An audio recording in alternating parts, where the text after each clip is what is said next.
You are given a matrix A, a vector B. You can call A, B are the data. And the question is to ask for the X such that this is minimized. We have a constraint set C that is a subset of Rn.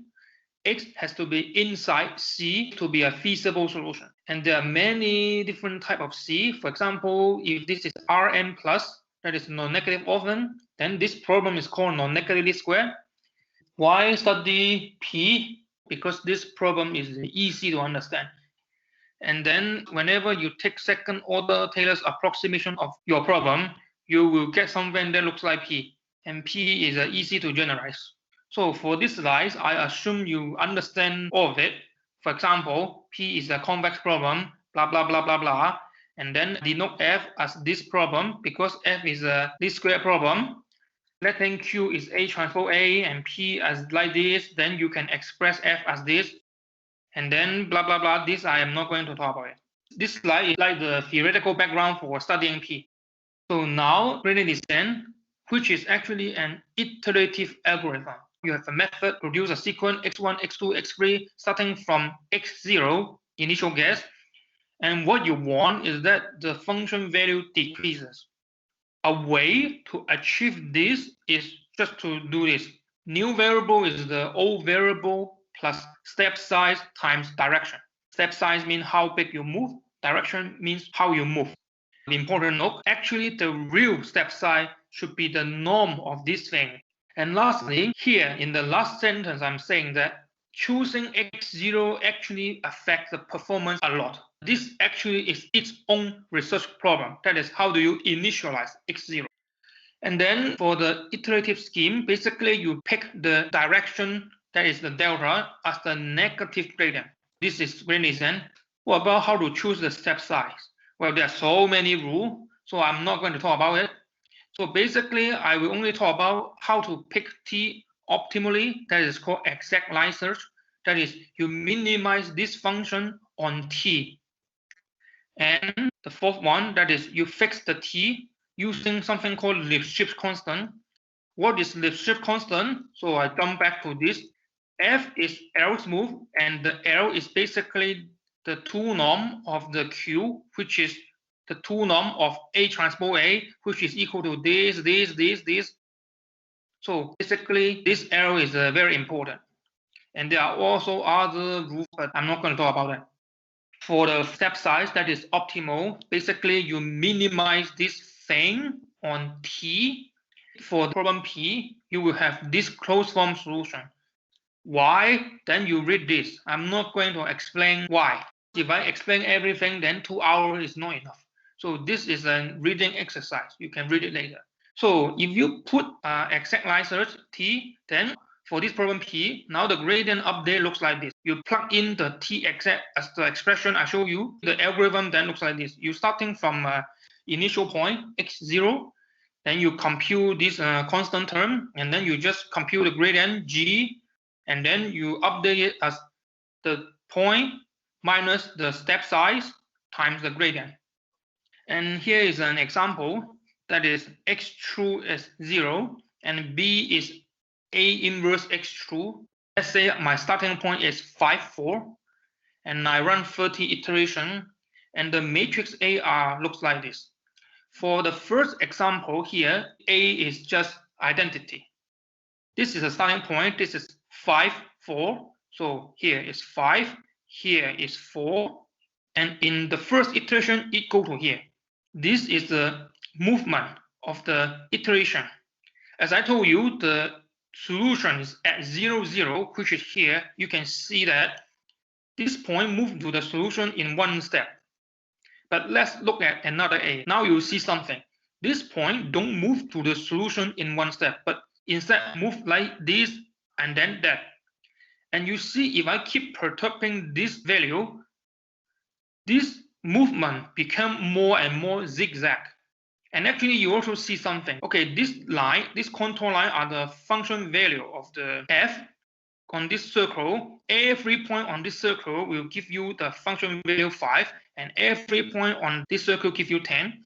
You can see from A, moving from here to here, this graph is changing from a circular shape to a more elliptical shape.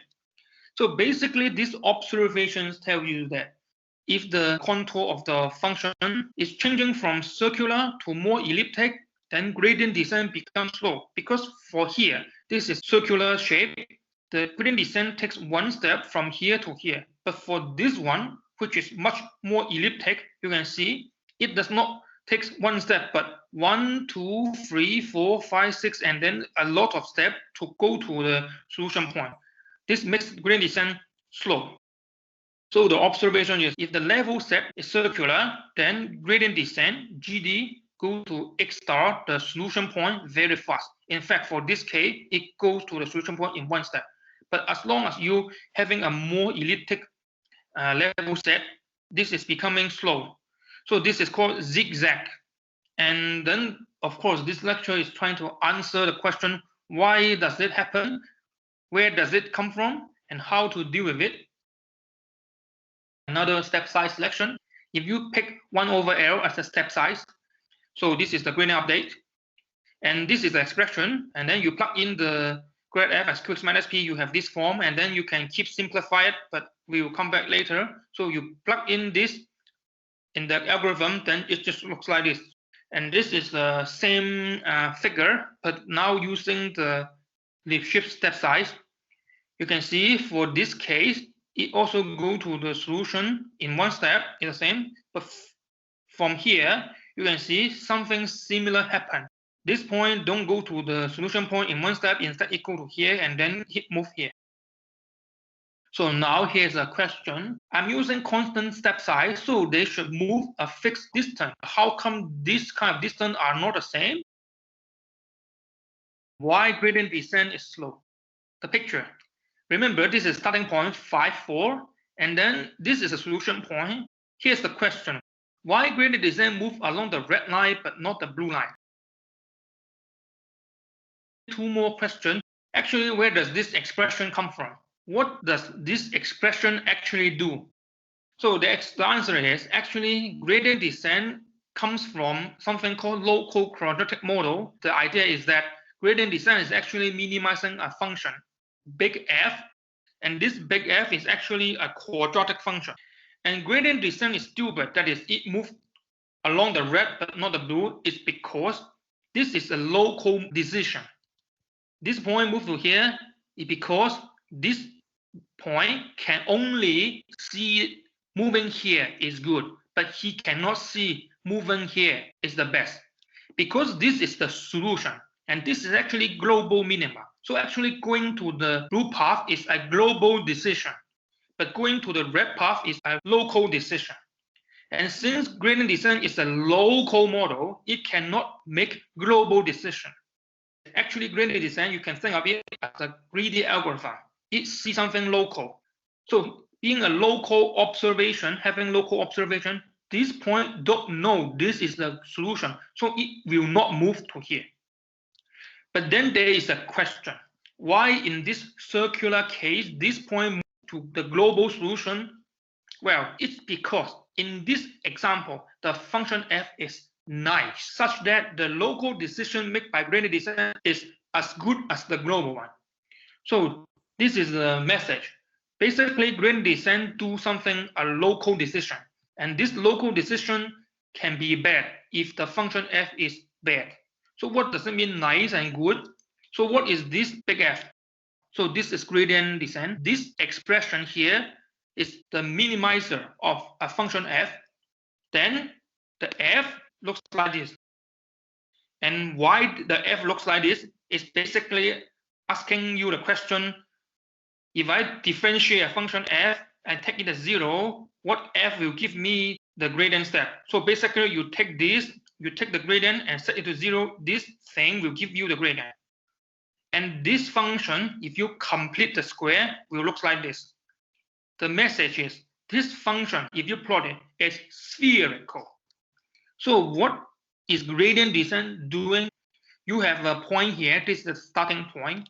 Gradient descent is minimizing a big F, and this is a spherical shape. So that means at this point, when you do gradient descent, you are looking around this point in a circular manner, and you look around along this circle, you move. Well, this direction is determined by the gradient. So this is based on the geometry of the function, and gradient is perpendicular to the level set. So here the line is like this, so the gradient point to this way.